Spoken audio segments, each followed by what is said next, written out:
হযরতে উমর ফারুক রাদিয়াল্লাহু তাআলা আনহু, হযরতে উমর ফারুক রাদিয়াল্লাহু তাআলা আনহু তার জীবন চরিত্র শুনবেন। তিনি যখন রাষ্ট্রপতি হলেন, এখন তো রাষ্ট্রপতি প্রচুর পরিমাণ কি করে, এখন রাষ্ট্রপতি হতে গেলে প্রচুর বডিগার্ড নিয়ে আসে, তাই না বাবু? সামান্য একটু উঁচু পদ পেলে 3টে বডিগার্ড দাঁড়িয়ে আছে। আর হযরত উমরের শুনবেন, চমকে যাবেন। ইয়ামানের গভর্নররা এসছে, সিরিয়ার গভর্নররা এসছে, এসে কী জন্য এসছে জানেন? ব্যবসা ডিল করতে। তো এসে খুঁজছে যে মদিনার রাষ্ট্রপতি হয়েছে ওমর ইবনুল খাত্তাব, ওমর ফারুক। তো এসে ওনারা খুঁজছেন, মদিনায় মসজিদে নববীতে এসছেন, এসে বলছেন আচ্ছা একজন যুবক ছেলেকে দেখতে পেয়েছে, একজন যুবক ছেলে। তো বলছে এই যুবক ছেলে শোনো, কি এই তোমাদের রাষ্ট্রপতি কে আছে গো? তোমাদের আমির কে, বাদশাহ কে, মানে মালিক কে? বলছে আমাদের মালিক নেই, আমাদের একটা আমির আছে, নেতা আছে। বলছে তার নাম কি? বলছে ওমর ইবনুল খাত্তাব, ওমর ফারুক তার নাম। বলছে হ্যাঁ, ওনার কাছেই তো আমরা এসেছি, আমরা বিদেশ মন্ত্রী ইত্যাদি ইত্যাদি পরিচয় দিচ্ছেন। বলে তিনি কোথায়? যুবকটা কি বলছে শুনবেন? যুবকটা বলছেন, শোনেন, আমি সকালবেলা শুনেছি একটা খবর। কি শুনেছ? আমাদের রাষ্ট্রপতি মানে ওই আমিরের নেতার অর্থাৎ হযরত ওমর ফারুকের একটা উট হারিয়ে গেছে।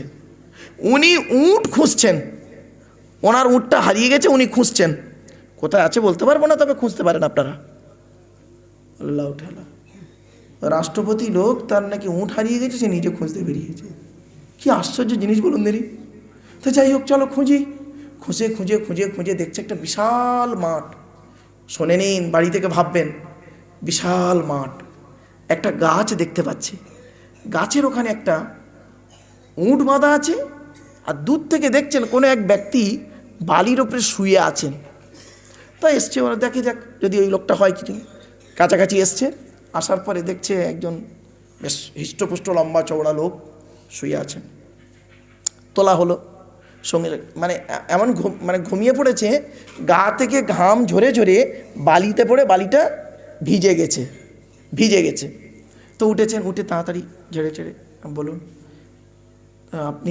আমরা এসেছি, আমরা সামদেশ থেকে এসেছি, ইয়ামানের গভর্নর এসেছি, আমরা মদিনার রাষ্ট্রপতি হযরত ওমর ইবনুল খাত্তাবের সঙ্গে দেখা করতে। তখন বলছে আমি ওমর। সুবহানাল্লাহ বলতে পারলেন? বলছে হ্যাঁ আপনি? বলছে হ্যাঁ। বলছে আপনার, সে থ বেনে গেছে তারা, ইনি রাষ্ট্রপতি?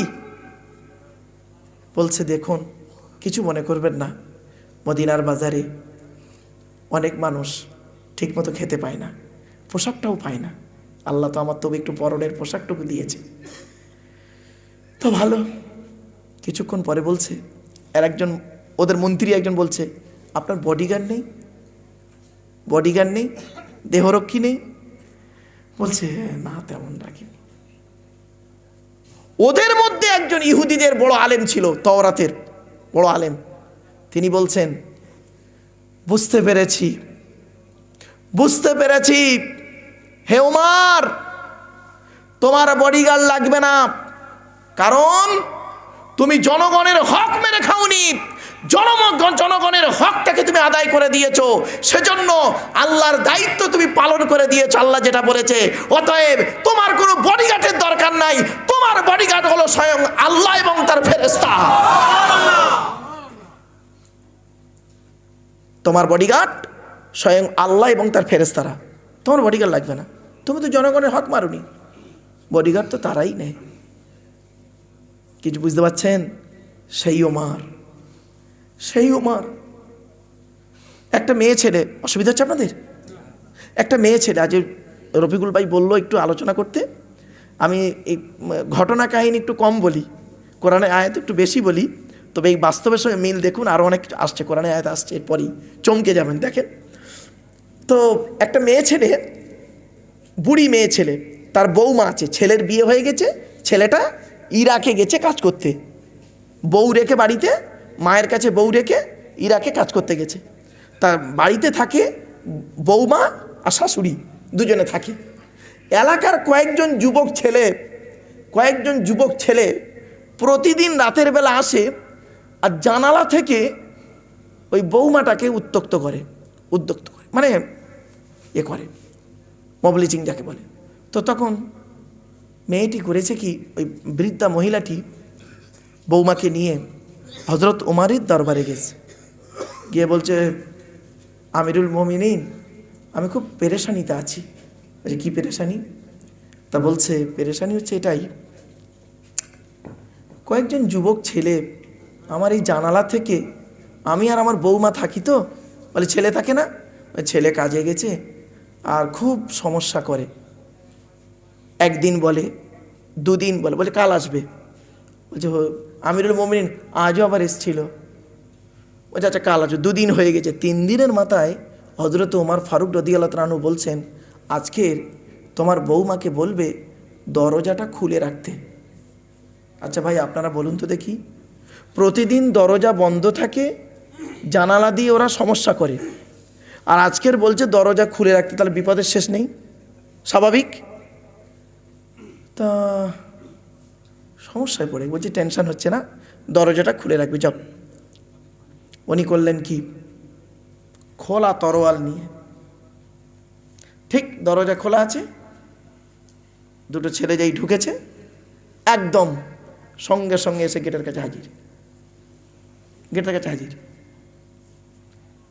দেখছে এরই ওমর ফারুক। বললেন, বুড়িমা বৌমাকে নিয়ে বাইরে চলে যাও। বাইরে গেল আর বলল, বাতিটা অফ করে দাও। অফ করে দিয়ে অন্ধকারে খোলা তরোয়াল চালালো। ভাবতে পেরেছেন? টুকরো টুকরো হয়ে গেল। হয়ে গেল, ওদের মধ্যে ছিল একজন ব্যক্তির সন্তান, গণ্যমান্য ব্যক্তির সন্তান। ঠিক আজ বর্তমানে সেই মিলে যাচ্ছে। দেখুন, তিনি তো সেই সকালবেলা হজরত ওমরকে বললেন, আপনি আমার ছেলেটাকে মেরে দিলেন, অমুক করেছে, তুমি সামান্য একটু বলতে লাগলেন, এই তুমি কি আমাকে দেখাচ্ছ? আমি ওমর, ন্যায়কে ন্যায়, অন্যায়কে অন্যায়। কিছু বুঝতে পারলেন? নিজের ছেলে অপরাধ করেছে, মারতে মেরে ফেলেছে নিজের সন্তানকে। অন্যায়, ন্যায় ন্যায়। এই জন্যই তিনি ওমর ফারুক। আর আমার ছেলে যদি অন্যায় করে, তাকে সাধু বাবা বলে আদর করে কোলে টেনে নেই।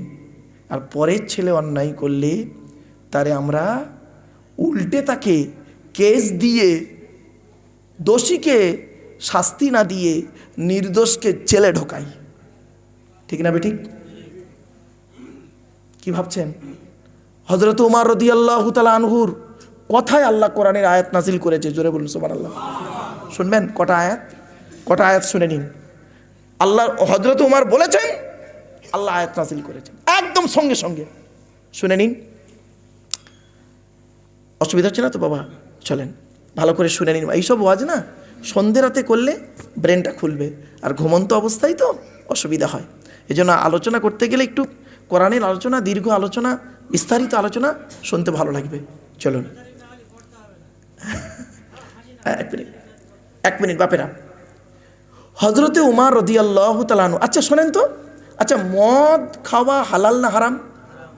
যারা বলুন হারাম। আচ্ছা মদ কবে হারাম হলো? একদিনে কিন্তু মদ হারাম হয়নি। ওরে বাবা, সে তো হয়েছে জানি, একদিনে মদ হারাম হয়নি। শুনে নিন, ইসলাম এত কঠিন ধর্ম নয় যে আপনাকে হট করে বলে দেবে যে তুমি এটা করো না। আস্তে আস্তে আস্তে আস্তে দেখবেন, কোনো মানুষ যদি সিগারেট ছাড়া তার চলে না, এমন অনেক মানুষ আছে দেখবেন, তার সিগারেট না খেলে দিনে 40-50টা সিগারেট খেয়ে নেয়, টেনশনে বসে সিগারেট খাচ্ছে, খেয়েই যাচ্ছে সিগারেট। তাকে যদি বলা হয়, যার প্রতিদিন 4 প্যাকেট করে সিগারেট লাগে, তাকে যদি বলা হয় কাল থেকে সিগারেটই খাবেন না, 3 দিনের মতো হার্ট অ্যাটাক করবে। ঠিক না বেঠিক? ইসলাম কিভাবে মানা করছে শুনবেন, স্টমকে যাবেন। এই দেখেন,